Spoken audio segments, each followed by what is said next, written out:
食べれる。いいね。ママもちょうだい。違うよ、多分サービスだよ。いいホテルだね。このはどうする？食べる。ママとこう見ない。違うから。ありがとうございます。これは常温の麦茶でございます。はい。すいません、ありがとうございます。はい。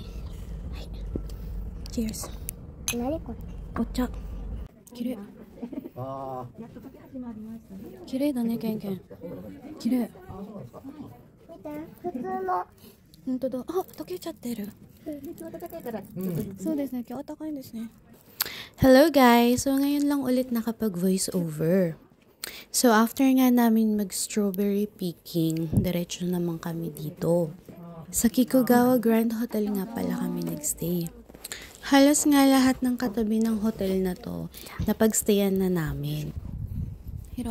Pero gustong gusto ko tong hotel na to kasi sobra yung service nila, bongga. Tapos ang sarap pa ng food as in. Pati yung public bath mismo nila, sobrang relaxing. Tapos nalaman ko nga, kaya pala ganun kasi 5-star hotel siya. So dito nga, naghahanap ako ng maiinom. Tapos biglang naalala ko, may lounge nga pala sila. Asoko iko yo, Ranji. Ay, ato.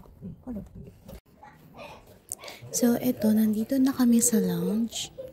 Nung time nga na to, kami lang yung tao ditong tatlo. Kaya okay lang na mag-ingay yung dalawang tatay. So, sa amin tatlo, ako nga lang yung nag-enjoy dito sa pa-free snacks nila. Siyempre, ito kay Bunkies. Usually kasi, free drinks lang yung ino-offer ng ibang hotel. Tapos ng mga oras na to, siguro mga 3:30 pa lang nito ng hapon.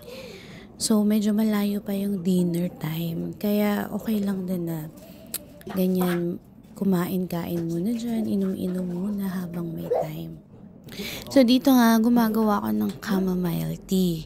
Dahil lately, hindi ako masyadong natutunawan pag kumakain ako.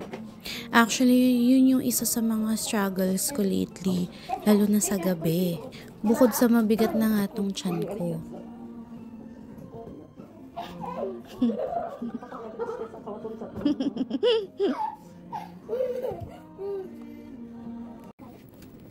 Shiro.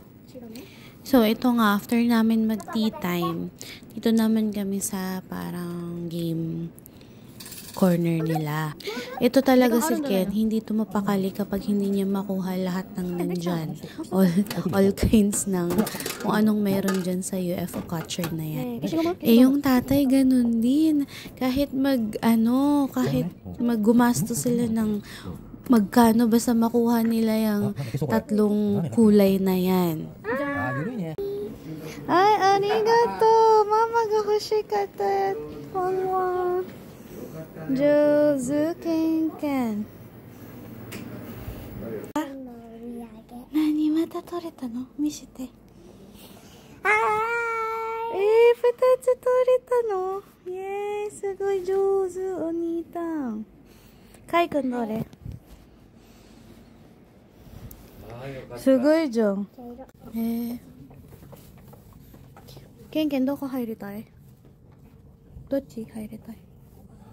これいいじゃん。ここいいね。でも外でもいいね。今日そんな寒くないから。Ito nga yung mga pagbababara namin mamaya. So, baka hindi ko kasi siya makunan. So, buti na lang may picture sila dyan para makita nyo kung anong klase yung public bath nila. Ah, すごいね、ケンケンこれ。グレ2つになってる。何それ？何ばよ。ホテルのランク。あー、5 star。5 star ね。本当だ。So, ayan nga yung magazine na 5-star nga daw itong pinagstayan namin nung araw na to. ほんと上手になってるんだよ。綺麗だよね。パパに見せてもらえな。So, pindahan ko siya nito.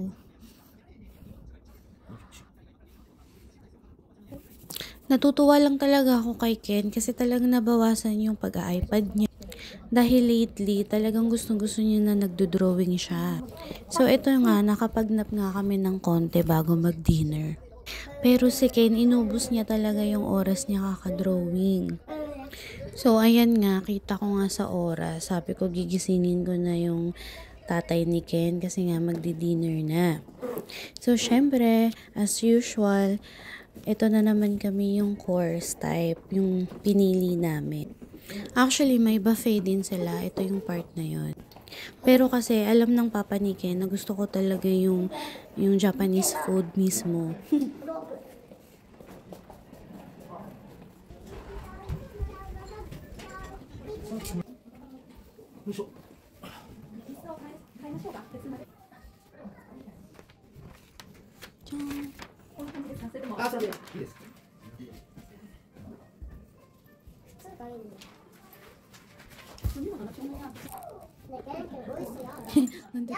Hindi pa luto yung go. Tsukawa nakuti iyo, sana izuki. Ang ganda. Kaganyan siya.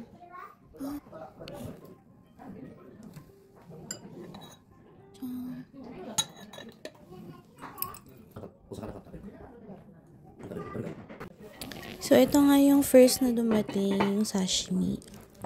Tapos, kakain na kami. Hindi pa nga din luto yung rice dyan. So, ayun nga, ikwento ko lang kung bakit mas gusto ko yung gantong Japanese course kaysa sa buffet. Kasi bukod sa mas healthy nga to. Pag buffet kasi, nalilito talaga ako kung anong pipiliin ko. Tapos, halos napansin ko pare-pareho lang yung menu nila, ganun. Although, pag buffet kasi, mas madaming pagpipilian yung bata. Pero kasi si Ken, hindi naman din yan makain ng kung ano-ano. Pare-pareho lang din yung kinakain niya. Tapos, kasi feeling ko pag buffet, parang titingnan ko lang yung mga pagkain. Parang busog na ako agad, kahit wala naman talaga akong nakakain pa na madami. Pero pag ganito kasi, syempre, nandyan na yung mismo yung pagkain. Kumbaga, kakainin mo na lang sila. Hindi ka na mag-iisip kung anong kukunin mo, ganon. Kumbaga, kimatiro na kung ano yung nandyan. Tapos, dating-dating na lang yung mga susunod na food, ganon. Tapos, syempre, unlike sa buffet, yung mga ibang menu kasi doon, usually, pwede naman talagang lutuin sa bahay, ganon. Pero pag yung gantong type, syempre, yung chef mismo yung nagluluto, diba? Kumbaga, iba sa panlasa. Hindi siya yung type na nakakain mo like araw-araw, ganun. So, dito nga sa part nito, kasi yung kanin, hindi pa luto, lulutuin pa lang dyan sa harap. Yung kaninang pinakita ko, nahilaw pa nga yung kanin. Kaya lang talaga, parang ang sarap kumain na ng kanin. So, nang hingi na kami ng dextamono, yung luto na kanin, hindi na namin naantay yung mismong rice namin dyan sa table.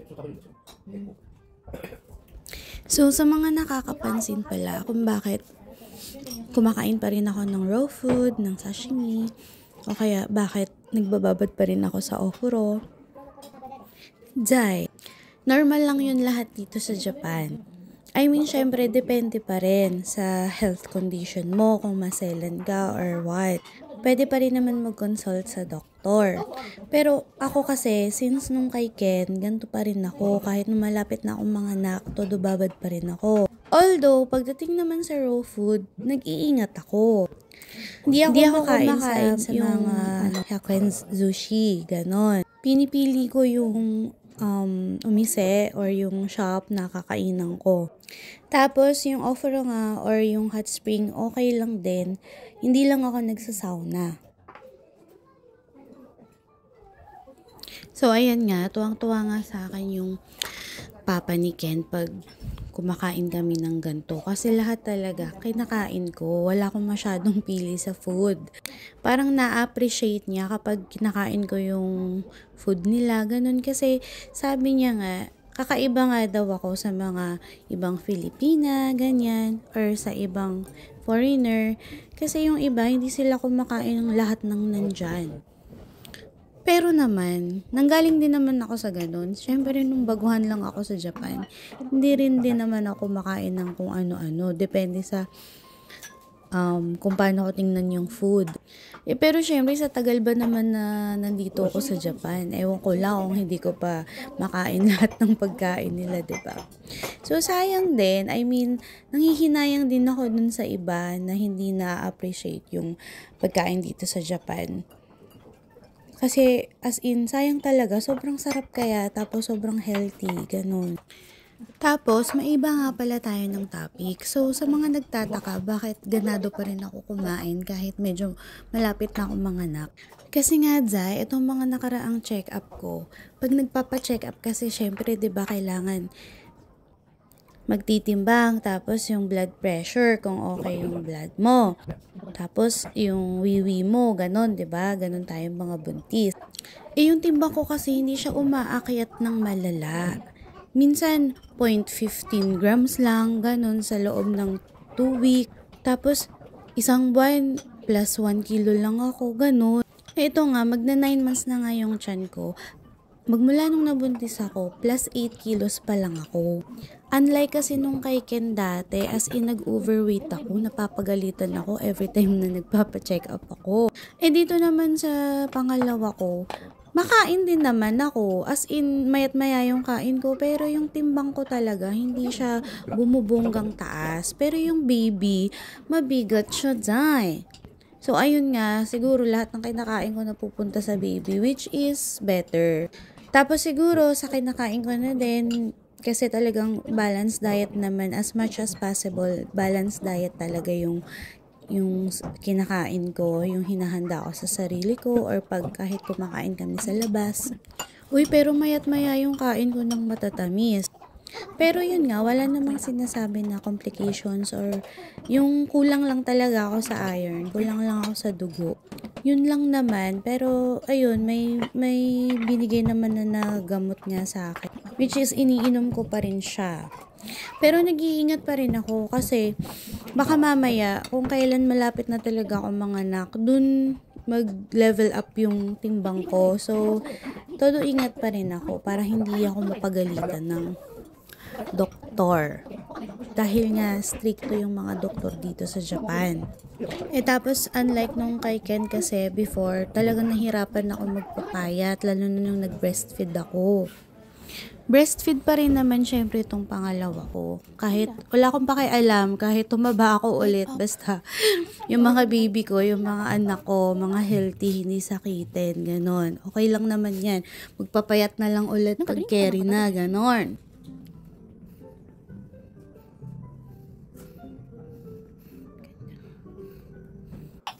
So, ayan nga, nakuha niya na lahat ng colors. Diba? Sabi sa inyo, hindi papayag nang hindi niya kukuhanin lahat yan sila ng papa niya. Drinks again. Ken, apple juice wa? Mama, これ全部ケンケンがアップルジュース飲みたいんだったらこれ全部ケンケンが取って上手。アップルジュース飲みたいんだったら飲んでいいよ。Ayan, di ba kakakain lang namin, pero dahil nga may nakita na naman kaming pa free drinks. Siyempre, magtiti muna si Buntis dahil nga para medyo matunaw-tunaw naman yung mga pinagkakain.